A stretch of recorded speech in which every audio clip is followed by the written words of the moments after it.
Hey everyone, Mark here. I'm going to do my top 10 albums of 1984. I'm going to start with an honorable mention, so like I guess you could say top 11. I have Exciter, Violence and Force. This is a band from Canada, Toronto, from Ottawa, Ontario. Speed metal band. They released their second studio album through Megaforce Records. Killer songs on this album are Violence and Force, which is the title track.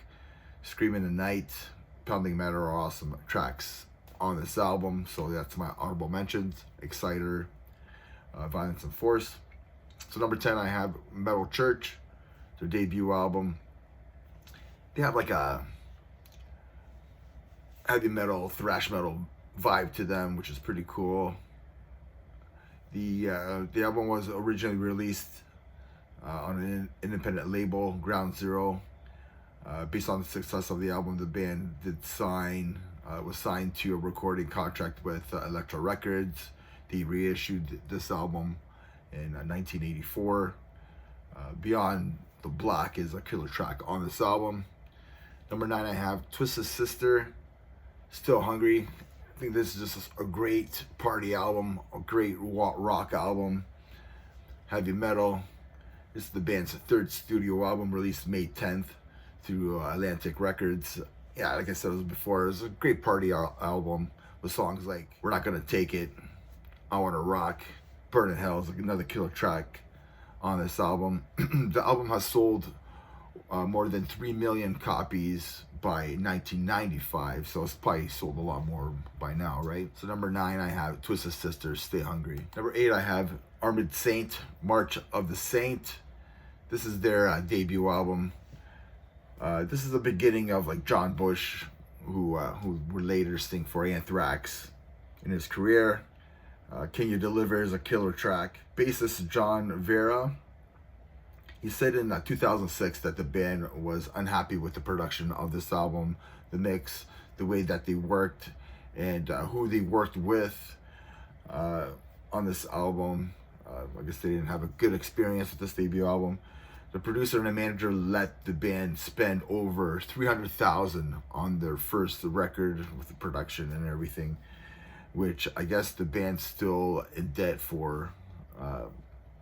I heard that before. I think even recently. So that really sucks that the 300,000 like be in debt of the whole band, like just really sucks for them, right? So still a killer album. I have Armored Saint, March of the Saint. Number 7, I have Merciful Faith, Don't Break the Oath. This was released on September 7th on Roadrunner Records. This is their second album from this blackened heavy metal Denmark band. Of course, we have King Diamond doing his thing, who's doing his vocals. Very influential person and very influential album and band. And yeah, this album, I like the first album, Melissa, a lot more than this album. Not a lot more, but more than this album. But like, still a great album. Number 7, Merciful Faith, Don't Break the Oath. Number 6, I have Van Halen, 1984, released June 9th on Warner Brothers. So many classics on this album with like Jump, I Wait, Panama, Hot for Teacher. Another great party album, great rock album. Rolling Stones magazine ranked the album 81st on its list of 100 greatest albums of 1980s, which is well deserving. Great party album, I think. So number 6, I have Van Halen, 1984. 5, I have Anthrax, Fistful of Metal.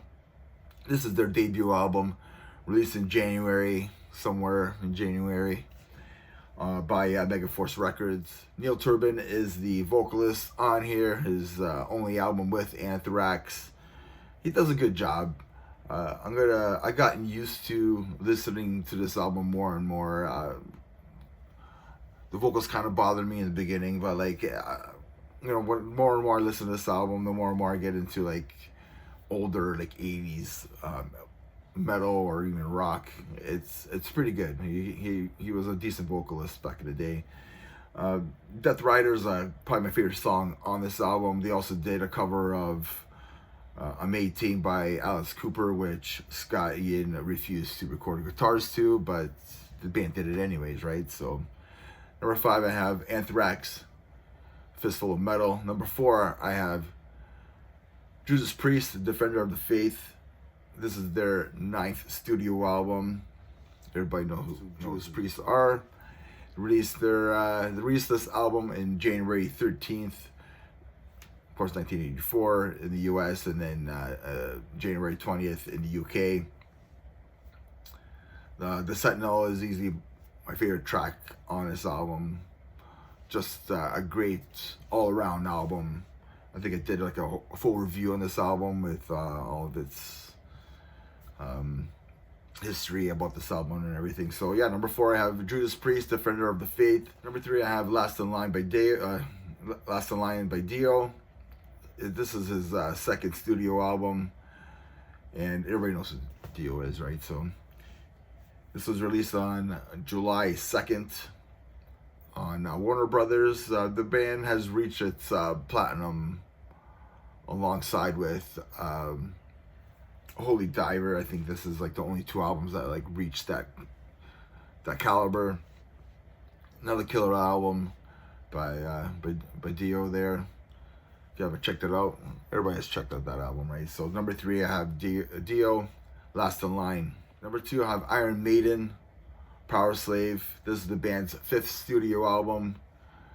This was released on September 3rd, 1984 through EMI Records in Europe and the sister label Capitol Records in North America. This was produced by Martin Birch, Aces High, 2 Minutes to Midnight, Flash of the Blade, Power Slave, Rime of the Ancient Marines. Just a fantastic album. So number 2, I had Iron Maiden, Power Slave, and number 1, if you haven't guessed it already, Metallica, Ride the Lightning, their 2nd studio album, released on July 27th through the independent label Megaforce. The album was recorded in 3 weeks by producer Flemming Rasmussen at the Sweet Silent Studios in Denmark.